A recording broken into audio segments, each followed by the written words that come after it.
welcome to the I-24 News Desk. I'm Emily Francis. We start with the breaking news of Prime Minister Benjamin Netanyahu, who was in the hospital overnight with the health of him being called into question after undergoing a successful surgery to put in a heart pacemaker. Netanyahu's office confirms this morning that his scheduled trips to Cyprus and Turkey, which were planned for later this week, will now be postponed.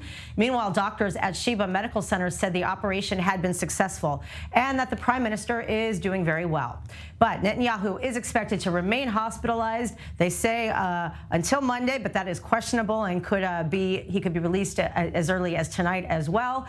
And the government cabinet meeting, which was scheduled for this morning, of course, has been postponed. It is said it's going to be tomorrow, but he will remain in the cardiology department for the foreseeable next few hours, and we'll, of course, bring you more developments as they become available. But during that medical procedure last night, Justice Minister Yariv Levin filled in as acting prime minister, which required the premier to be temporarily sedated. Here's more from our course today.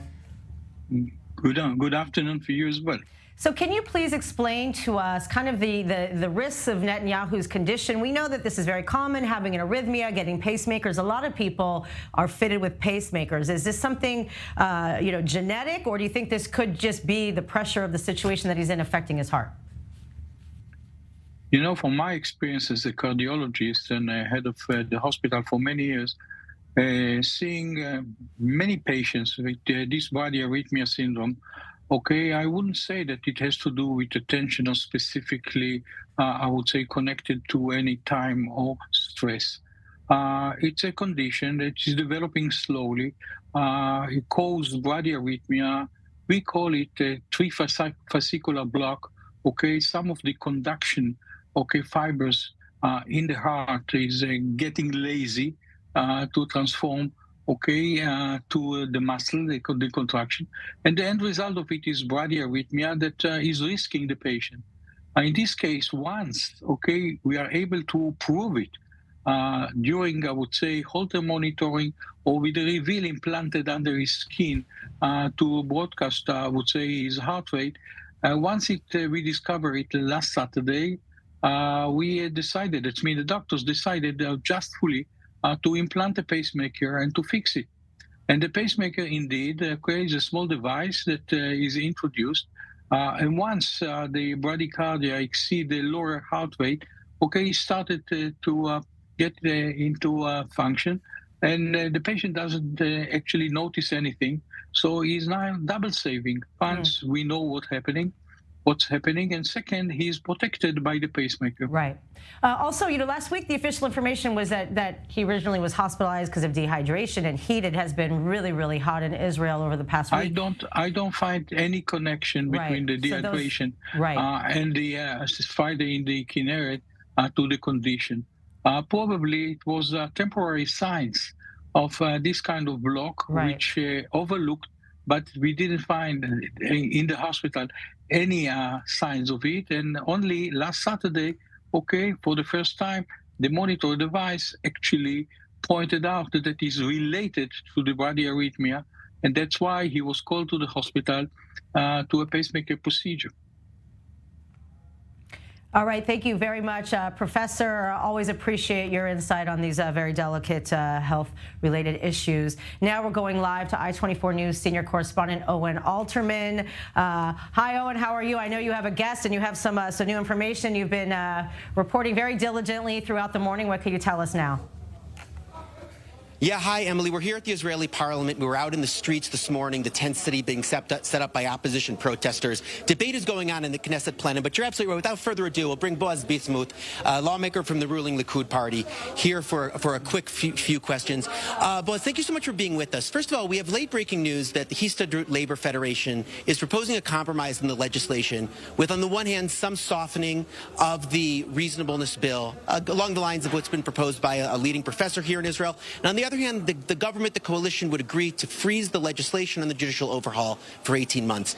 Do you support that compromise, or does it bring us closer to a compromise that you would support?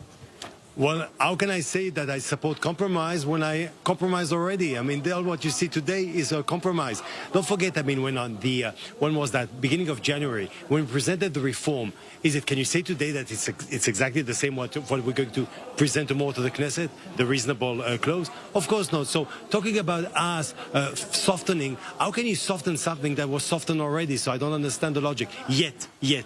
We would like, I mean, to reach, I mean, with our friends, I mean, it's a question of compromise, we and them together, accepting and getting it. That is why we went to the president's house.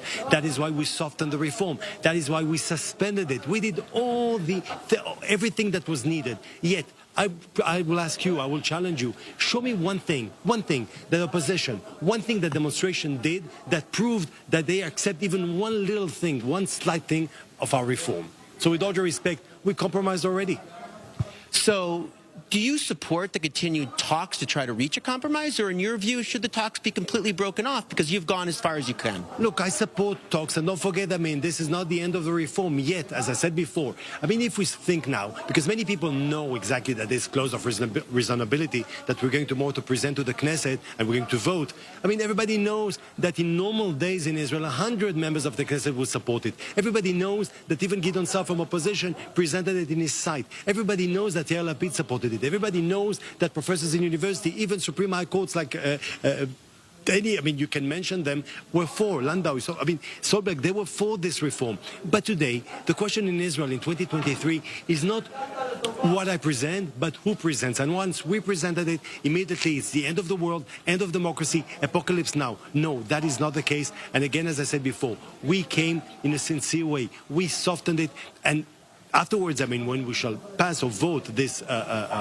clause of reasonability, believe me, we're very open for negotiations. On the contrary, Israel is important, the nation is important, opposition is important, people who did not vote for us are important, even people who oppose the reform are important for us. That is why we did all those steps that I mentioned before in the last 6 or 8 months in order to get the confidence of the people.